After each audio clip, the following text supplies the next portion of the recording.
Bien, ahí estamos entonces. Vamos a empezar con la segunda parte de este encuentro de hoy. Hoy es el viernes 14 de abril. Esta es la segunda parte de la clase 3 de las comisiones A y B de turno mañana de la materia de desarrollo motor. Y lo que vamos a ver en esta clase es, en esta segunda parte, es los factores que inciden en el desarrollo motor. Es decir, qué factores van actuando en nosotros para que nos vayamos desarrollando y para que nuestras competencias motrices puedan ir evolucionando. Entonces, ustedes están viendo la pantalla en modo pantalla completa, ¿no es cierto? Sí, sí. Bien, perfecto. Perfecto. Siempre me queda la duda, por eso les vuelvo a preguntar. Ahí estamos. Entonces, lo que tenemos que considerar es que cuando pensamos en el desarrollo motor se ve afectado o es consecuencia de una serie de factores. Algunos de esos factores son endógenos. ¿Qué quiere decir endógeno? Como propio, o para adentro. Bien, tal cual. Endo quiere decir adentro, ¿sí? Entonces, factores endógenos son factores que provocan el cambio desde adentro. En general, son factores de tipo genéticos, ¿sí? Están genéticamente determinados. Esos factores genéticos que nosotros vamos a analizar son el crecimiento y la maduración. Pero por otro lado, también el desarrollo motor se ve afectado por factores exógenos. ¿Exo qué quiere decir? Es lo contrario de endo. Desde afuera. Desde afuera, ¿sí? Entonces, los factores exógenos son los factores que inciden desde afuera. ¿Cuáles son los factores que nosotros vamos a analizar? El aprendizaje y la enseñanza. Y lo que vamos a ver es que estos 4 factores, el crecimiento y la maduración como factores endógenos, y el aprendizaje y la enseñanza como factores exógenos, van a permitir que nosotros vayamos desarrollándonos a lo largo de nuestra existencia y lo que nos van a facilitar es la posibilidad de adaptarnos. Fíjense que la adaptación no es un factor, sino que es una consecuencia de cómo inciden sobre nosotros estos 4 factores, tanto internos como externos. Pero hoy en particular, de esos 4 factores, nosotros vamos a analizar 2. Vamos a empezar por analizar el crecimiento, ojalá lleguemos a analizar la maduración, no sé si por el tiempo que tenemos nos va a dar el tiempo hoy, la extensión de la clase hoy, pero cuando hablamos de estos 2 factores tenemos que diferenciarlos, porque en general en la bibliografía y en el uso cotidiano, nosotros usamos indiscriminadamente crecer, madurar o desarrollarse. Y en realidad son conceptos diferentes. Son diferentes. Si bien el crecimiento y la maduración producen cambios, son cambios de distinto tipo. Cuando hablamos de crecimiento, pensamos en cambios de cantidad. Por eso decimos que son cambios cuantitativos. Por ejemplo, crecer implica no solamente cambiar la cantidad de talla o de altura que tengo. En general, cuando uno piensa en el crecimiento, piensa en cómo va siendo cada vez más alto. Pero vamos a ver que hay muchos más parámetros y muchos más aspectos de mi conformación corporal que van cambiando de cantidad. Por eso decimos que el crecimiento es un cambio cuantitativo, que lo que va pasando en nuestro organismo es que cada vez tenemos más. Ahora vamos a ver qué es ese más que va cambiando y que vamos teniendo. En cambio, cuando pensamos en la maduración, lo que pensamos son en cambios cualitativos.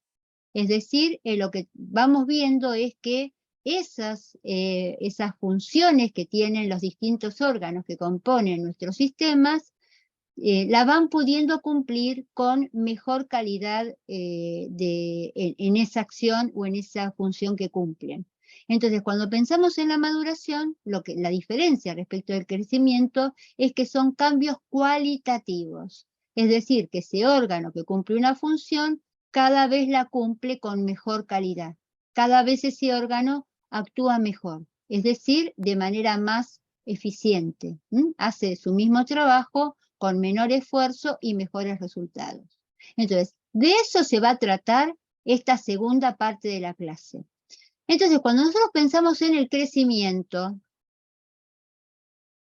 tenemos que decir que el crecimiento, yo les planteé recién, es un proceso genéticamente determinado y que lo que vamos a ir viendo es cómo va cambiando la morfología corporal. ¿Qué quiere decir morfología? Forma. ¿Cómo? Creo que forma. Sí, morfología, Mauro, está relacionado con la forma. Morfo es forma.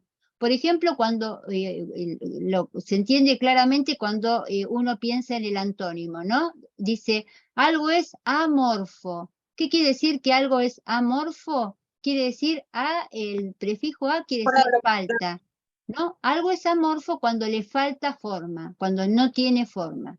Entonces, hablar de la morfología corporal es hablar de los cambios que se van dando en la forma y en la composición de nuestro cuerpo. Y esos cambios que se van dando en la forma y en la composición de nuestro cuerpo son cambios que se ven y que se pueden medir. Por eso decimos que son cuantitativos, porque son mensurables, medibles, se observan, se ven objetivamente y se pueden medir a partir de distintos métodos. Y fíjense que acá hay algo muy importante del crecimiento, que a diferencia del desarrollo motor y del desarrollo humano en general, que nos acompaña a lo largo de toda nuestra existencia, ¿sí? Nosotros nos empezamos a desarrollar desde que nos gestan hasta que dejamos de existir. Cuando pensamos en el crecimiento tiene un momento en que lo vamos a empezar a medir y un momento donde finaliza. El crecimiento se inicia o lo empezamos a medir con el nacimiento y finaliza cuando finaliza la adolescencia. Y no les voy a decir cuál es el parámetro porque está ahí en esa lista de los 6 y ustedes con la lectura son los que van a tener que descubrir cuál es el parámetro que marca el final de la adolescencia y el final del crecimiento. Lo último que voy a decir antes de que empecemos a trabajar en pequeños grupos es que el crecimiento y este cambio de la morfología corporal se da por dos procesos que son complementarios, que son la hipertrofia y la hiperplasia. ¿Qué quiere decir hiper? Gran cantidad, mucho. Tal cual. Hiper quiere decir mucho, gran cantidad. Grande, ¿sí? Muy grande. Hiper es muy grande. Y cuando hablamos de trofia viene, fíjense que estamos manejando mucho los prefijos y los sufijos de las palabras, ¿no?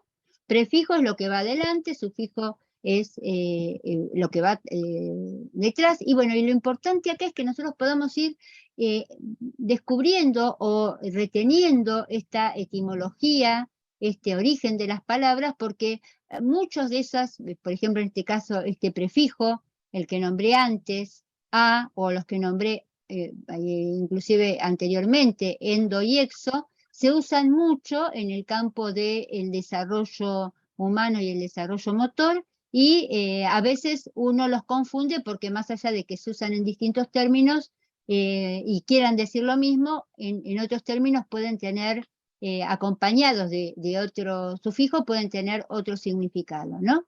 Entonces, acá, cuando hablo de hiper, estoy hablando de mucho. De hipertrofia, cuando hablo de trofos quiere decir alimentación. Viene de alimento, alimentación. Entonces, cuando yo pienso en hipertrofia, es algo que va creciendo producto de cómo se va alimentando, ¿no? Va aumentando su tamaño. Hipertrofia es aumento del tamaño.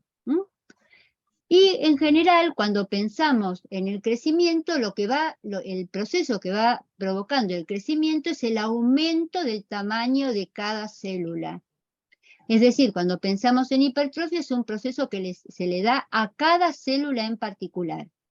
Un concepto que nosotros estamos muy acostumbrados a escuchar de hipertrofia es la hipertrofia muscular, ¿no? Que es con uno de los procesos que más se usa. Cuando pensamos en la hipertrofia muscular, en lo que estamos pensando es cómo se va dando ese proceso de aumento del tamaño de la fibra muscular. Pero no solamente las fibras, las que crecen son las fibras musculares. Todas las células del organismo van atravesando procesos de hipertrofia, es decir, van aumentando su tamaño. Entonces, hipertrofia, aumento de tamaño. En cambio, hiperplasia, plasia quiere decir tejido, la diferencia es que ahí lo que van aumentando es la cantidad de células. En hipertrofia aumenta el tamaño de cada célula, en hiperplasia lo que va pasando por reproducción de las células es que lo que se va dando es un aumento de la cantidad de células. Y cuando aumenta la cantidad de células, lo que va aumentando es la cantidad de tejido. Acuérdense que las células se agrupan conformando tejidos, y que los tejidos conforman órganos y que los órganos conforman aparatos o sistemas para cumplir no solamente su función de manera individual, sino su función sistémica, ¿no? Bien, ¿se entendió esta diferencia entre hipertrofia e hiperplasia? Sí, profe, entonces cuando hipertrofia es cuando vos ejercitas el músculo y lo haces aumentar de volumen. Y la hiperplasia sería cuando vos afirmás el músculo. O sea, la cantidad de repeticiones, ¿no? No, porque ¿sabés qué, Melina? Vos te estás quedando con el ejemplo de lo muscular. Y acá vos tenés que, yo usé lo muscular para que vos entiendas el concepto de hipertrofia. Pero no, saltá del concepto de músculo al concepto de crecimiento. Lo que nosotros tenemos que entender es cómo se da el proceso de crecimiento. El proceso de crecimiento se da porque va cambiando la forma de tu cuerpo. Tu cuerpo cambia de forma porque se producen internamente dos procesos que vos no ves. Vos ves las consecuencias de esos procesos. Vos ves que vas teniendo, ahora vamos a ver, más talla, más peso, más hueso, bien. Pero lo que va cambiando, lo que va provocando ese cambio es cómo se van modificando las células. Vos a las células no las ves. Y ese cambio en las células se puede provocar de dos maneras. ¿Por qué una misma célula, cualquier célula, las células del corazón, las neuronas, cualquier célula, ¿sí? Las células de cualquier órgano, pueden ir aumentando su tamaño?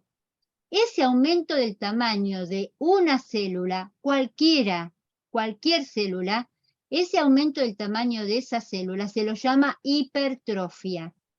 ¿Sí? Entonces, no te quedes con la idea de que las únicas que se hipertrofian son las células musculares o las fibras musculares. Claro, no, una parte de crecimiento y estaba pensando, me quedé en lo que yo estaba pensando. Bien, entonces, el músculo, yo di el ejemplo del músculo porque es con el que más se usa este concepto, pero hay hipertrofia en todas las células. Cualquier célula puede aumentar su tamaño. Y vamos a ver que justamente cuando pensemos en las células óseas o en las células de tejido graso y demás, todas las células pueden aumentar su tamaño. En cambio, cuando hablamos de hiperplasia, de lo que estamos hablando es de que una célula se divide, y esas dos células se dividen, y esas 4 células se dividen, y entonces ahí lo que va habiendo es, a partir de la reproducción de las células, un aumento de la cantidad de células, ¿sí? Vuelvo a repetir, hipertrofia es aumento, una célula que crece y se engorda y se hace más grande. En cambio, cuando hablamos de hiperplasia, es una célula que se divide y son 2, y esas 2 se dividen y son 4, y así se van multiplicando. Por eso la hiperplasia lo que provoca es un aumento de tejido, no de una sola célula, sino de la cantidad de células. ¿Hasta acá estamos? Sí. Esos dos procesos son complementarios. Al mismo tiempo se da la hipertrofia y la hiperplasia. Las células crecen y las células se reproducen. Y en los parámetros, es decir, las medidas que nosotros vamos a tomar para ver cómo se va dando el crecimiento, son 6. Nosotros vamos a hablar de talla, que es el aumento del cambio de la estatura o altura, peso, que es el aumento de la cantidad de masa corporal en general, perímetros, que tiene que ver con cómo va cambiando tanto el tamaño de la cabeza como del tórax, los pliegues, la osificación y la dentición. Entonces, hecha esta presentación, dejo de compartir, y lo que vamos a hacer, quedamos poquitos, no está bueno que se vayan, ¿sí? Acuérdense que yo voy tomando lista porque voy haciendo captura de pantalla. En la primera clase éramos 52, ahora somos solo 37. Esta materia se cursa virtual y tienen que estar, no pueden no entrar. Así que los compañeros, no ustedes que están, pero los compañeros que no están, tendrán que ver de qué manera hacen para justificar sus inasistencias, si no van a quedar libres, ¿sí? Sí. Disculpe. Yo ya la seguía a usted en su canal y recién me estaba fijando porque desde el campus no puedo entrar. No encuentro el link, ¿dónde está específicamente el link de la clase del 31? Y le quería preguntar qué dicen las 2 últimas clases que tiene subidas en su canal, dice hace 10 días. Y hay una que tiene un 31, pero no identifico, es el de nuestra cursada, ¿no? Con los únicos que yo estoy teniendo clases virtuales es con ustedes. Es decir, que las clases, es más, igual las puede mirar cualquiera, porque nosotros estamos viendo los mismos temas de distinta forma, porque eso depende de la interacción con ustedes en todas las comisiones. Pero con los únicos que yo estoy haciendo videos es con ustedes, porque con el resto de los compañeros yo doy clase presencial, entonces no puedo grabar la clase que estoy dando, no tengo cámara para grabar la clase presencial, que me encantaría, pero bueno, estas las puedo grabar porque las estoy dando a través de la computadora. Así que eso que vos encontraste está en el canal, son las clases. Y el link para esas clases está en el aula en la clase de desarrollo motor, la primera clase de desarrollo motor. En la presentación está en la solapa presentación está la primera clase. Y en la solapa desarrollo motor de la unidad 1 está la clase 2. Y esta la voy a subir en la primera parte, la voy a poner en desarrollo y la segunda parte la voy a poner en factores. Y si no, lo buscan en el canal. Bien, lo que vamos a hacer ahora es lo siguiente. Ustedes son 36, ¿sí? 6 por 6, 36, justamente. Voy a formar, como trabajamos en la última clase, voy a formar 6 grupos, 6 salas, y en cada una de las salas van a tener que hacer lo siguiente. Lo voy a anotar para que no se lo olviden. En la sala 1, los que entren a la sala 1 van a analizar talla. ¿Qué es la talla? ¿Cómo se modifica la talla? ¿De qué manera podemos ir midiendo la talla? Analizan todo lo que tiene que ver con la talla, no solamente en el texto, sino también en las diapositivas. En las diapositivas hay un montón de gráficos para que ustedes puedan ver y plantear preguntas. Y lo que van a hacer, esto en todas las salas, en todas las salas van a traer el concepto que para ustedes es el más importante, es decir, concepto más importante que todos tienen que saber y que no se pueden olvidar, no importa los detalles, el concepto más importante y lo que no se haya entendido. Concepto más importante y duda sobre lo que no se entendió. En la sala 1 van a trabajar con la talla. En la sala 2, lo voy a poner todo en el mismo, así queda uno solo. Sala 2, van a trabajar con el peso. ¿Cómo se modifica el peso? ¿Qué relación hay entre el peso y la talla? ¿Qué factores inciden sobre el peso? ¿Sí? ¿Cuál es el concepto fundamental? ¿Y qué es lo que no se entendió? También se pueden ayudar con el texto y la diapositiva.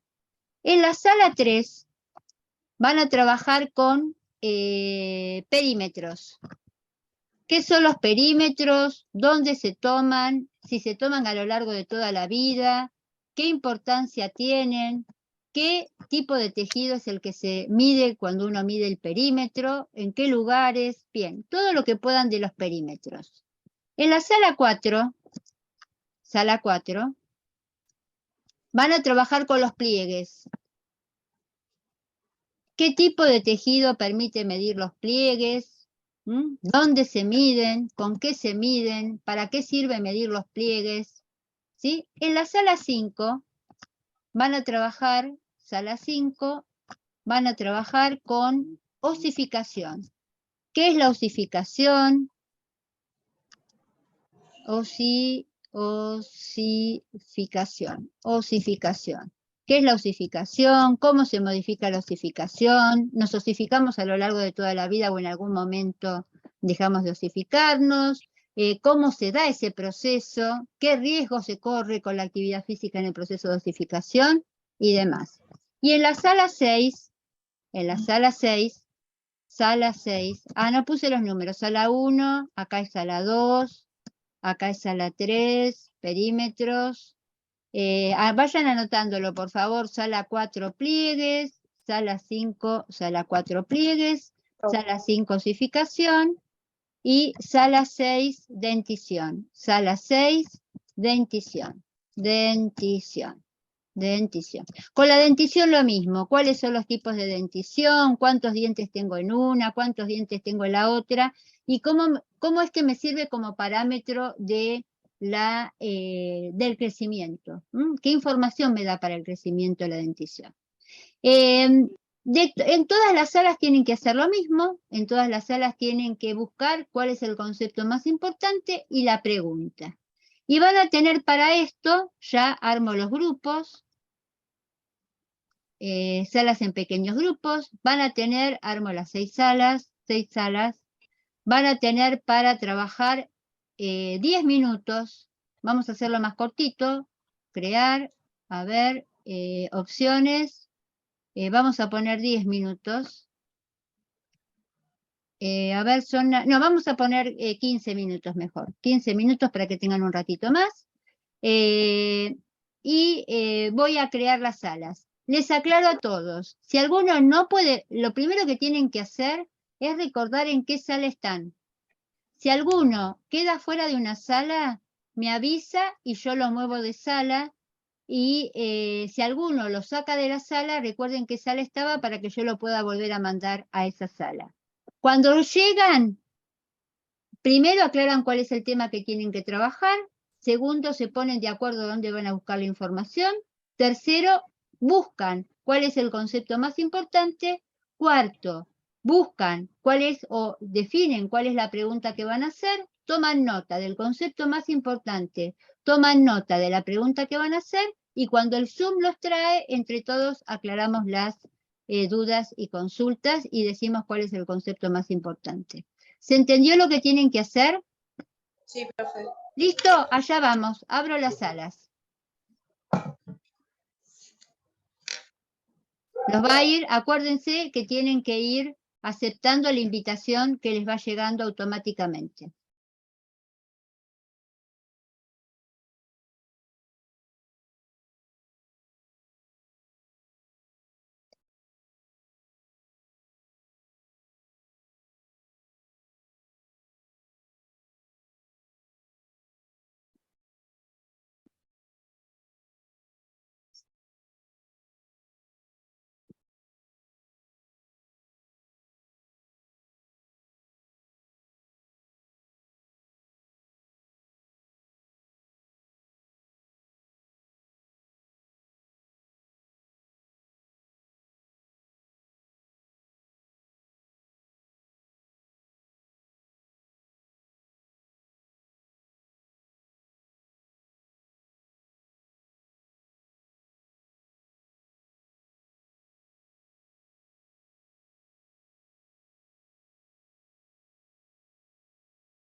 Ahí estamos. Vamos a trabajar entonces en esta segunda parte de la clase, donde estamos analizando el proceso de crecimiento como factor del desarrollo motor. ¿Cómo es que podemos medir esos parámetros del crecimiento? ¿Qué conceptos se encontraron como importantes y qué dudas surgieron a partir de analizar cada uno de los parámetros? Entonces, los que estaban en la sala 1, que son Agostina, Joaco, Juan, Pedro y Rocío, les vamos a pedir que por favor compartan con nosotros cuál es para ustedes el concepto más importante sobre la talla y qué dudas tienen de la talla. Bueno, profe, nosotros hablamos y analizamos a partir de la talla dos conceptos fundamentales. que son el primer pico y el segundo pico. Ajá, Bueno, el primer pico ocurre de nacimiento hasta los 2 años, sí, en el cual el individuo duplica su tamaño, ¿no? ajá. Y bueno, en el segundo pico está llamado, o sea, está lo que se llama estirón, Bien, eh, bien, bueno ese concepto. estirón, el cual se produce durante la pubertad. Ajá, bien. Bueno, Entonces, la pubertad sería 10 a 11 años en niñas ajá, y 12 a 13 años en niños. ajá, O sea, podemos deducir que las niñas suelen ser más altas en este periodo que los ajá, niños. ajá, Aunque los niños cuando alcanzan su pico de crecimiento ajá, suelen ser 10 centímetros más ajá. altos que las niñas. Bien, bien, muy bien. Bien, entonces, ahí estaba queriendo compartir, ¿sí? No sé si se, a ver, esperen que quiero ver si se dejar de compartir. Esperen un segundo. Quiero compartir acá. Ahí está, acá estamos. No encontraba ahí que quería compartir y aparecía mi WhatsApp web y no aparecía la diapositiva. Entonces, esto que planteó, ¿se está viendo ahora la diapositiva? Sí, Bueno, Sí, profe. yo lo que quería, acá me parece que hay dos conceptos de lo que planteó Juan que son muy importantes. Un concepto muy importante que planteó Juan es cómo se modifica la talla. Y Juan habló de, para los que no leyeron talla, ¿qué concepto importante señaló Juan? El del estiramiento en la pubertad. El del estiramiento, que a mí me parece que el concepto más importante que él dijo fue el de pico, ¿sí? Es decir, que la talla se modifica por picos. Y a mí, además de tomar este concepto que Juan dice del pico, lo que me interesa también analizar son estos otros dos conceptos, que es cómo se modifica la talla. La talla se puede modificar de manera acelerada o de manera regular.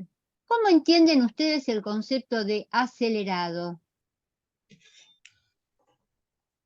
profe, nosotros también Más analizamos rápido. que la velocidad de este crecimiento Sí. variaba según las condiciones de satisfacción de las necesidades del individuo.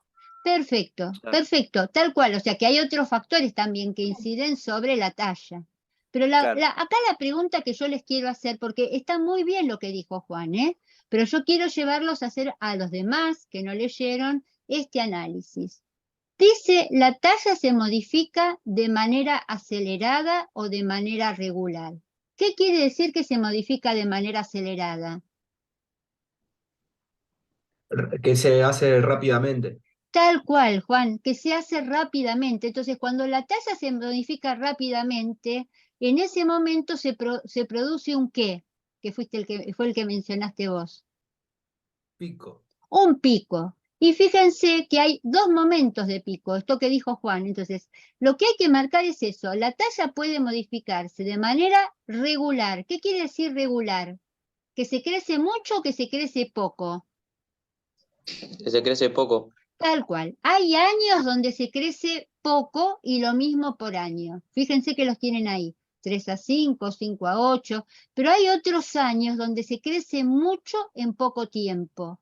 Y entonces esto que señaló Juan, para mí, es el concepto más importante, ¿sí? Y que además esos picos, como también señaló Juan, son diferentes en mujeres y varones.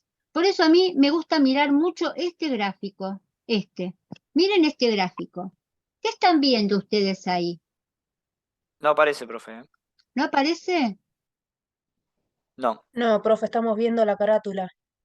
Ah, la carátula. A ver, dejo de compartir. Están viendo, a ver, ¿están viendo esto? ¿Esto es lo que están viendo? La carátula, sí. Seguimos Que viendo la dice carátula. factores de crecimiento. Sí, pero es la Dice, carátula. bien, por eso, Sí. está bien, está bien, está bien. A ver, esperen un segundito,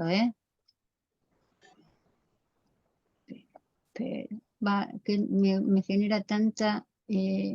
vamos de nuevo. Esto es lo que yo quiero compartir. Tengan paciencia. Reciben. Ah, No, no lo está no lo está compartiendo. Ténganme un minuto de paciencia, que es lo que me hace que yo les digo, mi Zoom tiene un problema y no me deja. A ver ahora, vamos con este tercer intento. no, Ahí está, ahora lo abrió en grande. no. No, esperen, pero ahora creo que sí lo voy a poder abrir. Ahora sí. Ahora lo abrió en pantalla total. ¿Lo están viendo como pantalla grande o lo siguen viendo como carátula chiquita? No, no, Pan- ya lo Como vemos pantalla grande. grande. Bien, pero perfecto. Ocupando la pantalla. Perfecto, eso es lo que yo necesito. Entonces, lo que yo quería mostrarles era esto. Yo hablaba mostrándoles esto que ustedes no estaban viendo. Por eso ustedes no encontraban lo que yo estaba diciendo. Esto es lo que yo quería marcar. Juan habló de pico. Lo importante es entender que para que haya pico es porque se crece mucho en poco tiempo, es decir, hay una aceleración. En cambio, hay otros años donde se crece poco y la misma cantidad por años. Eso es lo que se llama regularidad. Y lo que yo estaba queriendo mostrarles es este gráfico. Ahora sí están viendo dos gráficos, ¿sí? Sí. Bien. Fíjense esos dos gráficos. Me interesa que miremos el gráfico de la izquierda. ¿Qué se ve ahí? Dos líneas. Dos líneas. Y fíjense que una línea es entera y la otra línea es punteada. Esperen que me agarro tos. Fíjense acá. Acá dice 24 en el eje vertical y en el eje horizontal dice 2, 4, 6, 8, 10, 12, 14, 16. Estos son los años y estos son los centímetros. Fíjense, desde que se nace hasta los 2 años, esto que está marcando el gráfico, ¿es una regularidad o es un pico?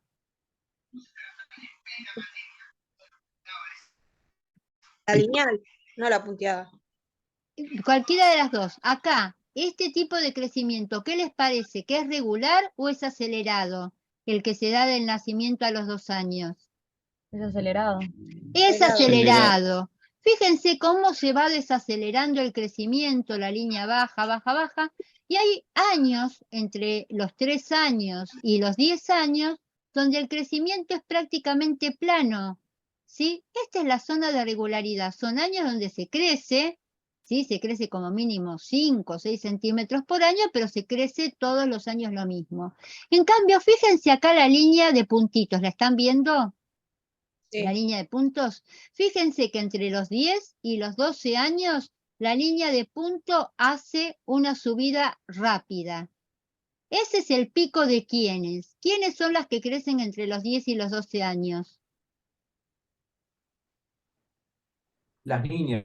Las niñas. Es decir, que acá lo que está marcando el gráfico es el pico de crecimiento de las nenas, ¿sí? ¿Y quiénes son los que crecen a partir de los 12 hasta los 15, 16 años? Los varones. Los varones. Entonces, acá en el gráfico queda claramente demostrado por qué hablamos de pico. Hablamos de pico porque de pronto se crece mucho, ¿sí? Eso es la idea del pico y de la regularidad. Bien, ¿qué pregunta tienen sobre la talla? Dejo de compartir, así los veo. ¿Qué pregunta tienen sobre la talla? La verdad que no formulamos ninguna duda, no sabemos. Bueno, y entonces quiere decir que les quedó muy claro todo lo que tiene que ver con la talla. Sí, la verdad que sí. Bien, vamos entonces, porque si no, no vamos a llegar a terminar con todos los 6 parámetros antes de terminar la clase. Vamos a la sala 2. La sala 2 tenía que trabajar con el peso. ¿Qué vieron en relación con el peso? ¿Qué dudas se les planteó? ¿Qué consulta quieren hacer? Primero, ¿cuál sería el concepto fundamental y cuáles serían los aportes que tienen para hacer?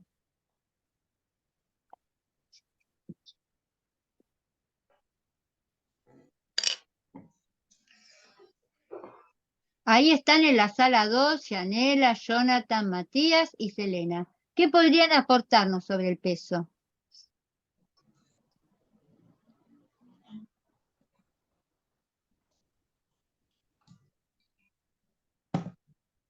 ¿Tienen algo para aportarnos? ¿Nos están escuchando?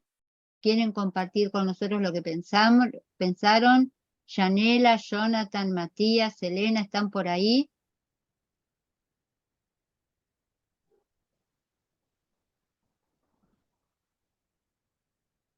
Bueno, miren, yo se los voy a poner en estos términos. El trabajo es para compartir y para que ustedes puedan participar. Si ustedes no tienen ninguna pregunta para hacer o aporte para hacer sobre el peso, yo paso de sala. ¿Sí? Profe, mandaron un mensaje al chat. ¿Y qué dice? Porque yo no puedo estar mirando todo al mismo tiempo, no me acá. Modificación morfológica corporal, la cual es ponderal. Es una dice, modificación bien, léelo, por favor. cual es ponderal, donde la variación depende de los factores como la alimentación y el medio social. Muy bien. Acá ellos plantean un concepto que es muy interesante, ¿eh? Gracias, Matías. Fíjense que el concepto de Matías dice, es una valoración ponderal. Cuando ustedes escuchen el concepto ponderal, se está refiriendo al peso. En general, cuando hablamos de talla, hay varios sinónimos. Talla, altura o estatura. Son sinónimos. Talla, altura o estatura. Si ustedes leen por ahí, los niños en ese momento modifican mucho su estatura o modifican mucho su altura, están hablando de la talla. Ahora, si ustedes leen en una bibliografía, hay mucha modificación ponderal. Cuando se habla de ponderal, se está hablando de peso. Entonces, ponderal es sinónimo de medición del peso. Y entonces dice que la modificación del peso se da por la alimentación y el medio. Muy bien, Matías, justamente de todos los factores, el que más incidencia tiene sobre, o sea, el ambiente y la alimentación todos inciden, por supuesto, todos los factores, toda la alimentación incide sobre todos, pero sobre el que más incide es sobre el peso, porque el peso está determinado por todos los tejidos, óseo, visceral, muscular, graso, pero el aumento muy manifiesto del tejido graso es el que modifica drásticamente el peso. Ahora, algo que a mí me gustaría señalar ahí, Matías, y la gente que estuvo en el grupo en la sala 2, es volver a mostrarles esto. ¿Sí? Quiero volver a mostrarles el gráfico. Espero que acá se vea. El que estaba a la derecha. ¿Están viendo el gráfico de la derecha? Sí. Bueno, el gráfico de la derecha es el gráfico de peso. Fíjense cómo también el peso, cada vez que hay pico de talla, también hay pico de peso. Es decir, que si hay un aumento acelerado de la talla, también en esos años los chicos aumentan mucho de peso. Y entonces no nos tiene que asustar que pesen, es más, tienen que, si hay mucho crecimiento, mucho cambio de talla, tiene que haber mucho cambio de peso, porque la talla no se modifica por arte de magia. La talla se modifica ya sea porque hay más células o porque cada célula pesa más. Entonces, si hay más células o cada célula pesa más, ese chico tiene también que aumentar el peso. Y no siempre aumentar el peso es sinónimo de engordar. Uno puede aumentar mucho el peso. Fíjense que las nenas en 2 años pueden aumentar 8 kilos de peso. Y los varones también en 2 años pueden aumentar casi 10 o más kilos de peso. Es el tema de la osificación también. ¿Cómo? El peso de los huesos. Es el tema de la osificación. Hay huesos que son más huecos, digamos, y son más livianos, más pesados, macizos. Tal cual, Melina, entonces, justamente a medida que también va aumentando la osificación y el aumento de la talla se da porque los huesos van creciendo, ese aumento de la talla y del aumento de la masa ósea también va repercutiendo en el cambio de peso. Y como plantea Melina, hay algunos huesos que pesan más que otros. Entonces, eso es importante tenerlo en cuenta, que el peso también se va Profe, modificando en función del cambio de la talla. Sí. y una consulta, ¿cómo se podría saber el peso de huesos?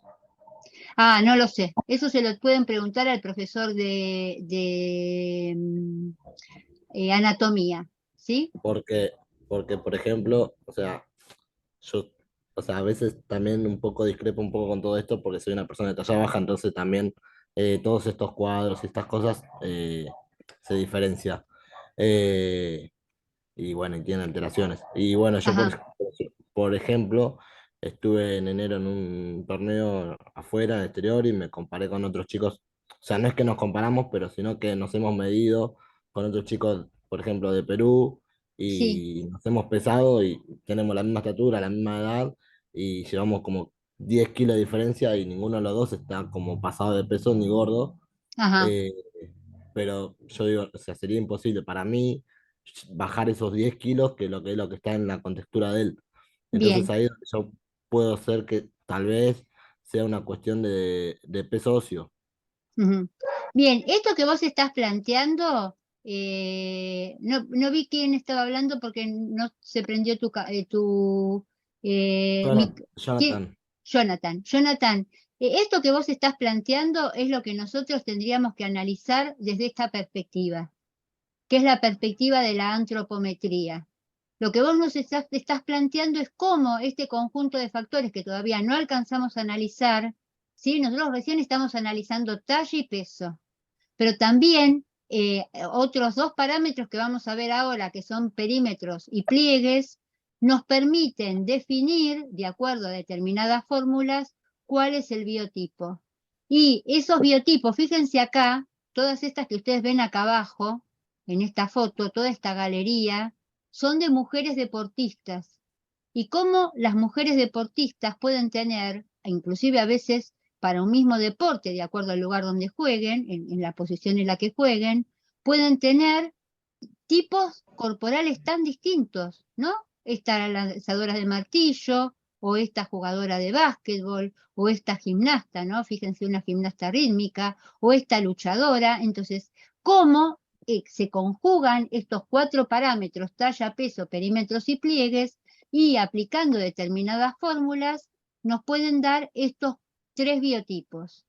Y en estos biotipos también lo que es muy importante es cómo va predominando en cada biotipo un tipo de tejido corporal. Por ejemplo, en los endomorfos predomina el tejido visceral y el tejido graso. Nosotros vamos a hablar de cuatro tejidos: visceral, graso o adiposo, tejido graso, tejido óseo y tejido muscular. Los cuatro tejidos, para sintetizarlos en cuatro tipos. En los endomorfos, que suelen ser las personas más, las que nosotros podríamos llamar genéricamente gordos, sin que sea despectivo, sino aquellas personas que tienen más tejido, son aquellas que tienen más tejido visceral y más tejido adiposo. Las personas mesomorfas suelen ser las personas de mediana estatura que tienen predominio del tejido muscular. Y las personas ectomorfas suelen ser las personas que tienen predominio del tejido óseo. Son personas que tienen huesos largos, más largos que las demás, que son los que determinan la talla. Entonces, en función de esta composición que yo les mostré antes, que fue lo que mencionó Jonathan, no me dejé para atrás, ahí está. En función de analizar en forma conjunta estos cuatro parámetros y de cuál es la composición corporal de los cuatro tejidos, se llega a estos diferentes tres biotipos humanos que les mencioné recién, y también lo que se suele hacer a partir de esos biotipos es lo que se llama una somatocarta, que es este gráfico que ustedes ven acá. Y en esta somatocarta, de acuerdo a cómo se distribuye la composición de esos biotipos y esos parámetros, determinar cuál es el mejor biotipo para cada deporte. Como en general los jugadores o los deportistas de un determinado deporte necesitan o se ven favorecidos por un biotipo que otros. Y bueno, y a veces inclusive esto está medido y reglamentado, ¿no? Por ejemplo, el peso está medido para las categorías de box o para las categorías de lucha o para las categorías de taekwondo. Y por supuesto, en muchos deportistas tratan de, con el entrenamiento y con la alimentación, ir cambiando su biotipo para verse más favorecidos en un determinado deporte. Entonces, no sé si con esto respondí a tu pregunta, Jonathan. Esto no lo tenía ningún grupo, por eso lo expliqué yo, pero me interesaría ahora volver hacia atrás y que algunos compañeros, los que estaban en la sala 3, nos expliquen los perímetros. ¿Qué nos pueden explicar de los perímetros? Ya le digo quiénes eran, perdón, me fui. Vamos de nuevo. Ahí, no, pero... No, me estoy yendo para el otro lado, discúlpenme. Ahí está. ¿Quiénes, los compañeros que estaban en la sala 3, Dana, Samira, Joel, qué aporte nos pueden hacer Dana, Samira y Joel respecto de los perímetros? ¿Qué nos pueden comentar y qué dudas les surgieron?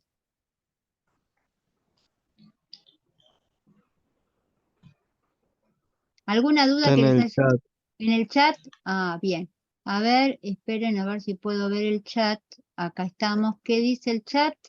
Dice, los perímetros sirven para facilitar la comprensión de un tema y orientar a los profesionales cuando se duda de la evaluación normal del crecimiento de un niño. Y la duda sería, ¿cómo se miden los perímetros? Los perímetros se miden acá, tal como plantea que debe ser Joel, porque dice yo, debe ser Joel, me imagino, no sé si ya, no sé qué, los nombres, tengo mucha información para manejar. Sí, debe ser Joel, ¿no? El que escribió.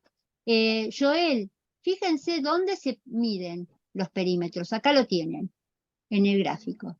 El principal perímetro que se mide, sobre todo en el primer año de vida y en los primeros años de vida, es el perímetro cefálico. ¿Qué quiere decir cefálico? Céfalo. ¿Qué es el céfalo? La Cabeza, cabeza. tal cual. El perímetro cefálico se mide porque fundamentalmente lo que se quiere medir a partir de ese perímetro es cómo va creciendo el cerebro. Ustedes saben que al momento de nacer el cerebro no está soldado, tiene una zona que se llama las fontanelas y que precisamente al no estar soldado es lo que va a ir permitiendo que la cabeza aumente de tamaño producto de cómo va creciendo el cerebro, ¿no?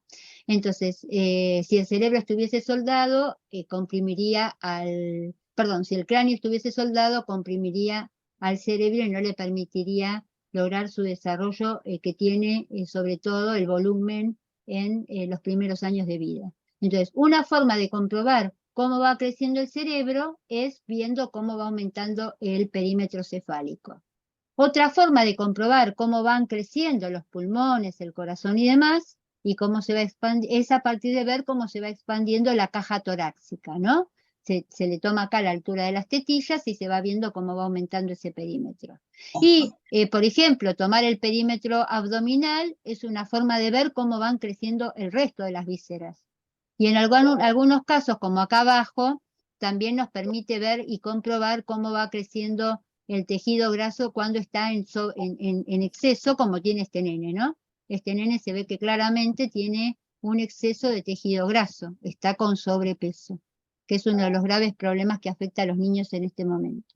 Entonces, los perímetros se toman para medir indirectamente tanto el crecimiento de los órganos como el crecimiento del tejido adiposo o el tejido graso.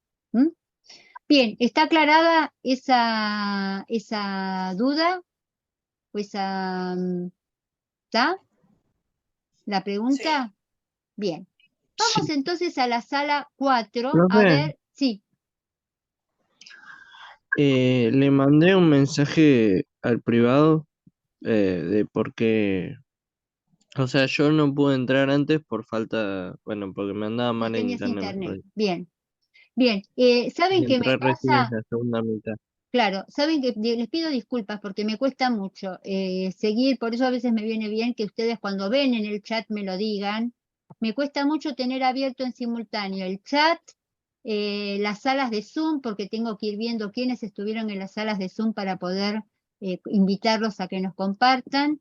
y tener al mismo tiempo la presentación de las diapositivas. Así que les pido disculpas si en algún momento ustedes escriben en el chat y yo no me doy cuenta, ¿sí? No lo hago a propósito, es que ahora lo tengo abierto en simultáneo, espero poder ver toda la No, no, te pido información. disculpas yo por No, haber no, entrado tan tarde. no te das problema. Lo importante es que estás acá ahora. Bien, vamos entonces a la sala 4. ¿Qué pasa con los pliegues? Estos son los pliegues, ¿sí? A ver los que estaban en la sala 4, Gianela, Lucas, Mauro y Melina. ¿Qué nos cuentan de los pliegues? Acá, vamos a los Sí, pliegues. profe. Cuéntenos.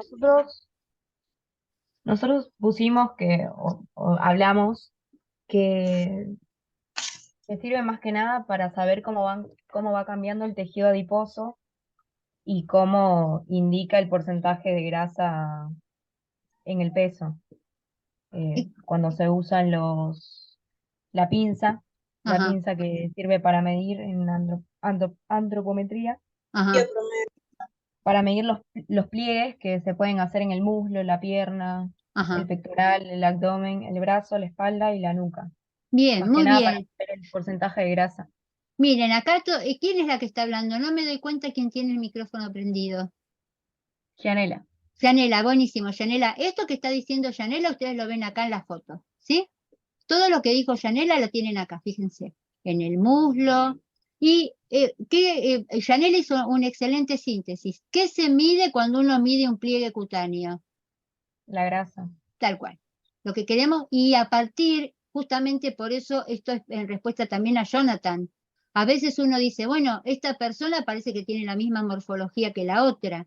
Y sin embargo, cuando uno le mide, a partir de los pliegues, se da cuenta que tiene más composición grasa que otra persona, y quizás esa persona, a pesar de que uno la ve en la misma morfología, esa persona pesa más, ¿sí? O pesa menos porque tiene más con textura ósea que con textura de tejido graso. Entonces, justamente para eso nos permite, es la importancia de los pliegues. ¿Y tienen alguna pregunta? No nos surgió ninguna pregunta. Ninguna pregunta. Bueno, buenísimo, Yanela, muchísimas gracias. Bien, vamos entonces al quinto de los parámetros, que es entonces, con estos 4 que vimos recién, ¿sí? Con estos 4 que vimos recién, talla, peso, perímetros y pliegues, aplicando distintas fórmulas, usando la pinza ampliométrica, usando calibres, usando centímetros, usando balanzas, usando fórmulas, se va calculando los biotipos humanos. Vamos a hablar ahora de la osificación. Tenían que contarnos sobre la osificación sus preguntas y su concepto Giovanna, Marcos, Tiago y Jonathan. ¿Qué tienen para contarnos? ¿Qué nos pueden aportar? Profe, ¿se me escucha? Perfecto. Bien, nosotros pusimos en la edad ósea, que es un parámetro de crecimiento muy importante, Ajá, pero necesita de medios auxiliares, como por ajá, ejemplo una radiografía, ¿no? ajá, Después agregamos que durante el proceso de osificación, el hueso presenta una zona de cartílago de crecimiento, ajá. ¿sí? Que tenemos que tener cuidado, ¿no? A sobreexigirlo, agregarle sobrecargas, tracciones y presiones, ¿sí? Nosotros anotamos la pregunta Sí. de ¿por qué el texto marca que los rayos X son nocivos? Ujú, Cuando por ahí en corta edad suelen ser nocivos. ajá. Esa es la pregunta que por ahí nosotros nos generó duda y queríamos compartirla. Perfecto, perfecto. Fíjense qué interesante lo que dijo Marcos. Marcos dijo, ustedes están viendo anatomía, ¿ya vieron la conformación del hueso? Sí, ¿Alguno de ustedes sí, están cursando anatomía? sí, yo la estoy cursando con Claudio Yud. Bien. ¿Y vieron ya osificación? ¿Vieron proceso de osificación? Sí, Sí. Bueno, ¿y qué les dijo Jude del proceso de osificación? ¿Ya vieron cómo se conforma el hueso? ¿Ya vieron cómo crece el hueso? sí, no hay que, o sea, si vos depende de cómo sea, si vos impactás el movimiento hacia adentro, o sea, vas a interferir en el crecimiento. Ahora, Ujú, si es un ejercicio de estiramiento, que sería gimnasia aeróbica, digamos, o sí, stretching, que es tema de elongación, vos ahí le permitirías más desplazamiento al tema de las articulaciones, sin hacer presión con peso, como Ajá. sería, un ejemplo, levantamiento de pesas olímpicas, sería aplastar o sea, impedir que siga creciendo, o si haces mal el movimiento, lesionar las articulaciones para el Bien, futuro crecimiento. bien. Porque esto que Nos dijo dijo Mar, también que si sí, se lesiona, sí, o sea que si existe una posible lesión, el músculo ya no crece más. O sea, si tenía posibilidad de crecimiento ya no. sí. ¿El músculo o el hueso, Lucas? Eh, El hueso. El que no el crece es el hueso, sí. hueso. Bueno, vamos a tomar, por eso yo les pido que ustedes hagan el esfuerzo de rescatar todo lo que vieron con Jude, o todo lo que vieron con Fabián, o todo lo que vieron, no sé con qué otro profesor más tienen anatomía, los que están cursando anatomía, y lo aprovechen para interpretar esto que estamos diciendo. El hueso, como dijo Mauro recién, tiene en las zonas de los extremos, tiene lo que se llama cartílago de crecimiento o placa de crecimiento. Esa placa de crecimiento no está osificada porque precisamente es la que va a permitir que ese hueso siga creciendo, en largo o en ancho. Pero justamente como es cartílago, sufre esto que acaba de decir Melina y que dijo Mauro. Se puede lesionar, se puede provocar lo que se llama aplastamiento del cartílago de crecimiento si uno somete a los nenes a malos entrenamientos.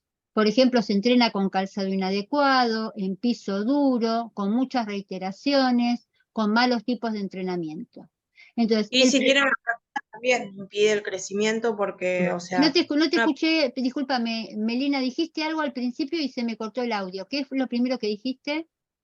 que también si la persona sufre un accidente de fractura, Sí. o sea, le impide el crecimiento, porque por eso existen las personas que usan tacos, con diferencia de una pierna a la otra. Sí, y además de que eso podría llegar a ser inclusive un problema de malformación o de genético, piensen ustedes que para que Bien. un hueso se suelde, ¿sí?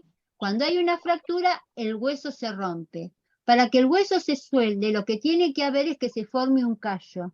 Es decir, que lo que Claro. provoca eso es que el hueso se solidifique, y en la zona para que se cure esa fractura y el hueso se solidifica, se calcifica, eso es lo que va a impedir que ese hueso pueda continuar con su crecimiento normal, y sobre todo el mayor riesgo es cuando la fractura se da en zonas de cartílago de crecimiento. Por eso es Profe, que, sí, bueno, yo de chiquito, más o menos 12 años, sí, de chiquito, no muy chiquito, tuve una fractura de húmero ajá, muy cerca del cartílago de crecimiento. sí, Y me dijo, bueno, el traumatólogo que si daban el cartílago de crecimiento tenía que operar, o no me acuerdo qué cosa era, ujú. pero bueno. Sí, por eso es que es tan riesgoso hacer un mal entrenamiento, o por eso es que es tan riesgoso y hay que prevenir las fracturas. ¿M?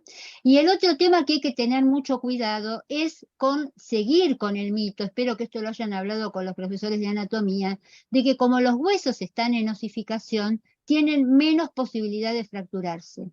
Los huesos de los niños se fracturan de la misma manera que se puede fracturar el hueso de una persona. Por supuesto que a medida que envejecemos y vamos sufriendo procesos de osteoporosis, es decir, que los huesos van perdiendo la posibilidad de fijar calcio, estamos más predispuestos, y que los niños tienen menos, en ese sentido, posibilidades, pero los niños también se pueden fracturar. Entonces hay que tener mucho cuidado con el tipo de entrenamiento que se le da, el tipo de carga al que se lo somete, y las formas y los golpes que los niños reciben. Y cuando un niño se queja de dolor, hay que atenderlo. Y no hay que decirle pisa fuerte que ya se te va a pasar, ni agarrarle el brazo, porque ay me duele, y uno le agarra el brazo. No, no. Si un niño dice que tiene dolor, lo que hay que hacer es suspender la actividad, llamar al servicio de emergencias, que lo revise el médico del club o el médico del servicio de emergencias, y que ese sea el que defina cuál es el tratamiento a seguir. Respecto de la pregunta que ustedes hicieron, ¿por qué no los rayos X? Porque los rayos X, justamente o sea, ustedes saben que los rayos X es una forma de radiación, ¿no? que controlada y a pequeña escala se aplica sobre un hueso, sobre una parte del organismo, para que el contraste de esa imagen nos permita ver, por ejemplo, respecto de un hueso, si el hueso está fracturado o no. Si ustedes vieron alguna vez una placa, se ve que cuando le atraviesa el rayo, en la zona donde no hay calcio, el hueso se ve negro, ¿sí? El hueso está todo blanco. Cuando hay dentro del hueso o a lo largo del hueso una línea negra, es porque ahí hay. Si hay línea, hay fractura. Y si hay una sombra, es porque hay una fisura. Entonces, para poder ver eso, hay que radiografiarlo. Entonces, ¿cuánto se radiografía un niño? Solamente cuando hay temor, temor no, cuando hay presunción de que pueda haber una lesión. Si no, estar irradiando a ese hueso o someterlo a radiaciones continuas puede alterar la osificación. Ustedes saben que, es más, estar sometido a radiaciones puede inclusive ser factor de alteraciones genéticas, de crecimiento de tumores. Ustedes no sé si han leído lo que ha pasado en Chernobyl o en Hiroshima y Nagasaki, en lugares donde se han hecho o ataques con bombas atómicas, o donde ha habido explosiones de centrales nucleares, ¿no? O sea que la radiación es muy nociva para todo el organismo y fundamentalmente para un hueso que está en crecimiento. Entonces, no se lo somete a una radiografía, a menos que sea por una estricta prescripción médica para identificar alguna alteración ósea. Bien, vamos a la última y con esto cerramos, porque estamos ya en el límite de la hora, nos quedan 7 minutos para terminar, vamos a ver si podemos cerrarlo inclusive antes. El último de los parámetros es la dentición. Es más, fíjense que acá, en este gráfico, antes de pasar a la dentición, voy a ir para atrás. En este gráfico, si uno mira, acá, miren esta mano del recién nacido y miren esta mano del nene de 4 años.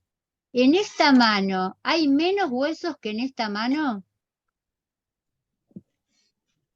En esta mano, y esta es una mano de un recién nacido y esta es una mano de un nene de 4 años. En esta mano hay, vuelvo a hacer la pregunta, ¿en esta mano hay menos huesos que en esta mano o hay la misma cantidad de huesos? La Menos. misma. No, con menos. Hay menos, dice, esto es una ilusión óptica, Lucas, ¿eh? Acá decir que hay menos Yo es una pienso que ilusión son los óptica. mismos. Está la Porque, misma cantidad. Porque, claro, hay la misma cantidad. ¿Cuál es la diferencia entre porque como Porque estaba viendo, Uno está en etapa me de confundí. crecimiento y el otro ya está más desarrollado que el otro, pienso yo. claro, uno está en la etapa de crecimiento y como esta mano es puro cartílago, si se le saca una radiografía, los huesos no se ven. Parecería que acá faltan huesos. En cambio, esta mano está más osificada respecto de esta, y entonces parecería como que le crecieron huesos. No, estos huesos empezaron a osificar. Y miren Me la mano, engañó la ilusión. claro, es una ilusión óptica esto. Esto es un engaño que nos hace pensar que como no sale la radiografía, no está. Y fíjense la diferencia entre esta mano de 4 años y esta mano de 13 años. Esta mano de 13 años, acá, ¿le aparecieron huesos? No, los huesos estaban. El problema es que esos huesos a los 4 años todavía no estaban osificados. Por eso fíjense qué importante, por ejemplo, las lesiones en las manos de un niño. ¿Cuántas estructuras óseas hay aquí en esta zona de la muñeca que articula todas las falanges? Y entonces, qué riesgoso es que los niños tengan o aplastamiento de los cartílagos o fracturas, ¿no? Porque todos esos cartílagos que están dando lugar a una futura osificación en huesos, podría verse alterado luego la morfología de la mano. Y para terminar, ¿qué pasa con la dentición? ¿Qué nos dice el grupo que leyó dentición? ¿Y qué Hola, pregunta profe, ¿me tiene para escucha? hacernos? ¿Cómo te va? ¿Cómo le va? Bien. Bueno, nosotros pusimos que dentición es la edad dental que conlleva la aparición de los dientes de leche y su caída para dar lugar a los dientes permanentes. cuya función principal va a ser la de desgarrar o fragmentar los alimentos. Muy bien, Natalia. ¿Y qué comentario, qué pregunta harían respecto de la dentición? Bueno, también pensé, ¿afecta a la deformación de los dientes en el ámbito deportivo? Qué buena pregunta, ¿sí? En realidad, ustedes saben que la dentición, como muy bien marcó Natalia, está íntimamente comprometida con la alimentación y la nutrición, ¿sí? Cuando nosotros no tenemos una buena dentadura, te los digo porque es una situación que personalmente me está afectando, cuando uno no tiene una buena dentadura, lo primero que se afecta es la capacidad de alimentarse. Y ustedes saben que la alimentación es la base de nuestra nutrición. Entonces, un niño que no tiene una buena dentadura, un niño que por problemas de falta de higiene o por problemas justamente de osificación y de calcificación, pierde las dentaduras de leche, está perdiendo la posibilidad o la dentadura temporaria, que es esta que tienen acá. Fíjense que acá hay mucha menor cantidad, acá sí que hay menos cantidad de dientes, ¿eh? Cuando hasta los 6 años tenemos esta cantidad de dientes, ¿m? Y luego a partir de los que llega a 20 tenemos 10 dientes abajo y 10 dientes arriba, y a partir de que tenemos la dentadura temporaria, permanente, vamos a tener 16, es decir, nos crecen 6 dientes más en cada una, que son los molares y las que se llaman las muelas de juicio en cada uno de los maxilares. ¿Qué indicación, más que el que estén torcidos o no estén torcidos, para lo que nos sirve mirar la dentadura es para ver cómo va otro proceso del que la dentadura es parte, que es de la osificación? Los dientes son huesos en miniatura, entonces que un niño tenga problemas dentales, lo que nos está diciendo indirectamente es que ese niño puede estar teniendo un problema de calcificación, ¿sí? Un niño que tiene muchas caries, o un niño que no llega a cambiar la dentición, un tipo de dentadura es cambiado por otro a partir de un proceso también de osificación, de cómo se van reemplazando porque se van formando y van haciendo erupción los dientes nuevos, los de permanentes. Entonces, esa es la señal que nos puede dar. Y a veces también el recambio de los dientes, por ejemplo, cuando vemos nenes que le faltan los 2 dientes centrales, lo que se llama comúnmente la ventanita, ahí nos damos cuenta, por ejemplo, que eso suele cambiarse alrededor de los 6 años, ¿no? Entonces decimos, bueno, estos niños están cambiando porque los incisivos centrales, porque bueno, están entre los 6 y los 7 años, que es el promedio en el que se cambian. Pero que uno tenga los dientes torcidos no hace nada para la actividad deportiva. Sí hace para la actividad deportiva que uno no tenga dientes, que tenga una dentadura en mal estado, porque si, como dije antes, si esa dentadura está en mal estado, no voy a poder comer, y si no puedo comer, no me puedo alimentar. ¿Mm? Bien, Profe, sí, esta pregunta va más para del lado de la ignorancia, y si sí, mis compañeros lo saben, mejor. sí. ¿Puede ser que Gabriel Batistuta, el que jugó en la selección por problemas dentales, no pudo dar su 100% en el fútbol? Sí, puede ser, porque les digo, uno no se da cuenta la función que, yo no sé la historia, yo sé que Batistuta evidentemente tiene problemas óseos, porque ustedes saben que Batistuta, ya estamos en hora, ya digo esto y cerramos. Ustedes saben que Batistuta ha tenido terribles problemas de cadera, que tuvo que tener reemplazo, que inclusive con el reemplazo y todo, hasta no podía caminar de los dolores que tenía. Entonces, Profe, sí. perdón que la corrija, no era cadera, era tobillo. Ah, de tobillo era, yo Es pensé que era, tobillo. yo pensé que era de la cadera, no sé por qué me había quedado, debe Eh, ser que lo asocio con mi problema. Yo claro, pensé, no, no. Se quedó, o sea, se desgastó el cartílago que hace la unión del tobillo y eso es lo que le impedía caminar. O sea, llegó un momento que no pudo ni siquiera caminar. tal cual. Bien, gracias, Jonathan. Esa fue, bueno, esa situación que se le produjo a Batistuta, más allá del uso que Batistuta tuvo, evidentemente todos los futbolistas de rendimiento tienen el desgaste de Batistuta. Si a Batistuta le pasó es porque evidentemente su genética y su osificación fue distinto de otros jugadores. Y esa misma situación, yo no sé, habría que leer, yo no lo leí, Giovanna, pero si tuviese que explicarlo sin haberlo, o sea, sabía que Batistuta tenía problemas para caminar, tenía la mitad de la información, pensé que era cadera y Jonathan nos dice que eran los tobillos, gracias Jonathan. Habría que ver, habría que leer qué le pasó a Batistuta con su dentadura, porque si Batistuta no tenía dentadura propia, quizás no se pudo hacer implantes, porque en el momento que Batistuta competía, quizás los implantes no eran tan comunes. Quizás esa